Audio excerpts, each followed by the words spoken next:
안녕하세요. 밤마다 냉장고 문 앞에서 한 입만 하게 되는 그 순간, 그건 단순한 의지 부족이 아니라 호르몬의 장난일지도 모릅니다. 특히 스트레스가 쌓인 날일수록 야식이 더 강하게 끌리는 이유, 오늘은 그 핵심 호르몬인 코르티졸과 야식의 관계를 풀어보겠습니다.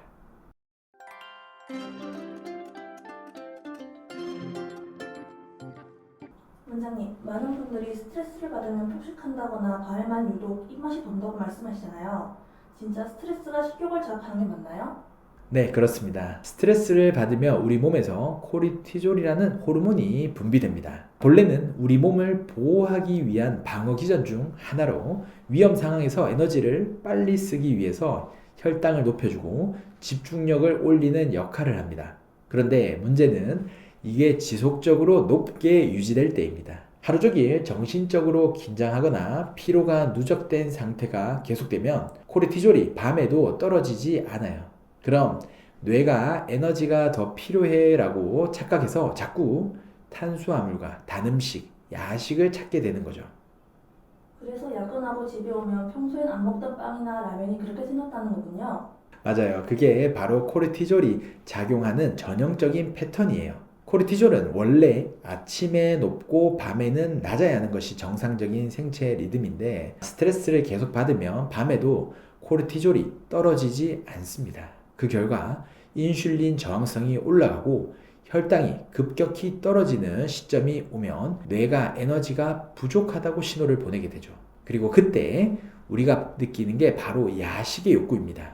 2007년 발표된 한 연구에 따르면 만성 스트레스에 노출된 사람들은 코르티졸 분비가 높은 날에 평균 25% 이상 더 많은 칼로리를 섭취했다고 합니다. 그중 대부분이 밤 시간대였어요. 그럼 단순히 배고파서 먹는 게 아니라 몸이 에너지를 자극해서 그런 거네요? 정확합니다. 스트레스 상황에서는 뇌가 지금은 위기니까 에너지 비축이 필요하다고 판단하거든요. 그래서 식욕 호르몬인 그레린은 증가시키고 식욕 억제 호르몬인 렙틴은 억제해버립니다. 즉, 배가 부른데도 더 먹고 싶다는 신호가 뇌에서 강하게 올라오는 거죠. 이건 단순한 의지력의 문제로 해결할 수 있는 게 아니고 완전히 호르몬 시스템의 왜곡이에요. 그래서 하루 종일 식단을 잘 지켰던 분들이 밤 10시 이후에 갑자기 폭식하는 이유가 바로 이것 때문입니다. 그때는 이미 코르티졸 인슐린 축이 완전히 깨진 상태예요. 그럼 이런 야식 욕구를 막으려면 어떻게 해야 하나요? 참으려고 하면 오히려 더 폭발합니다. 그래서 스트레스 자체를 낮추는 루틴이 훨씬 중요해요. 코르티졸은 스트레스뿐만 아니라 수면 부족, 카페인 과다, 늦은 식사로도 올라갑니다. 첫 번째로 하루에 최소 6시간 이상 숙면이 필수예요. 수면 부족은 코르티졸을 즉각 상승시킵니다. 2010년 한의학 저널에 실린 연구에서도 수면 시간이 5시간 이하인 사람은 코르티졸 수치가 37%더 높았어요.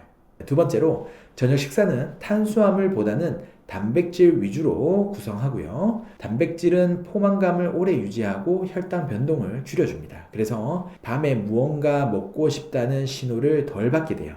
세 번째로는 하루 중에 짧은 스트레스 해소 루틴을 만들어야 합니다. 예를 들어 점심 후에 10분 산책, 자기 전에 가벼운 복식 호흡, 이런 작은 루틴들이 코르티졸 리듬을 안정시켜 줍니다.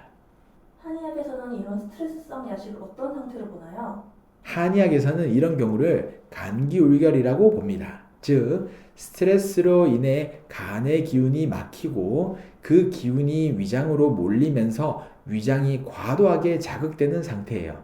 그래서 실제로 스트레스성 폭식 환자분들을 보면 단순히 식욕이 많은 게 아니라 속이 답답하고 가슴이 막히고 트림이 잦은 경우가 많습니다. 이건 담적, 즉 위장 내의 노폐물 정체와도 연결되는데요. 한약 처방이 이럴 때 도움을 주는 이유가 바로 여기에 있습니다. 단순히 식욕을 억제하는 게 아니라 몸의 에너지 균형을 다시 잡아주는 방향으로 작용하기 때문이에요.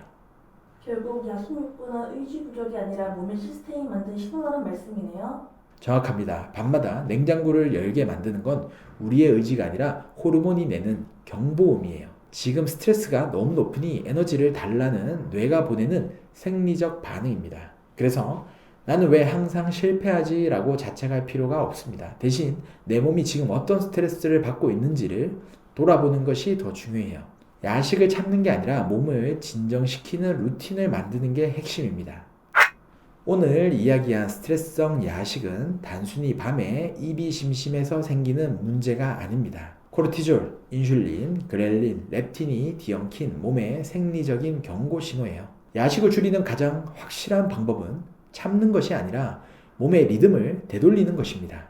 하루의 스트레스를 낮추고 숙면과 단백질 중심 식단으로 코르티졸을 안정시키면 밤마다 냉장고 문 앞에서 벌어지는 전쟁은 훨씬 줄어듭니다. 몸이 진정되면 식욕도 진정됩니다. 오늘도 시청해주셔서 감사합니다.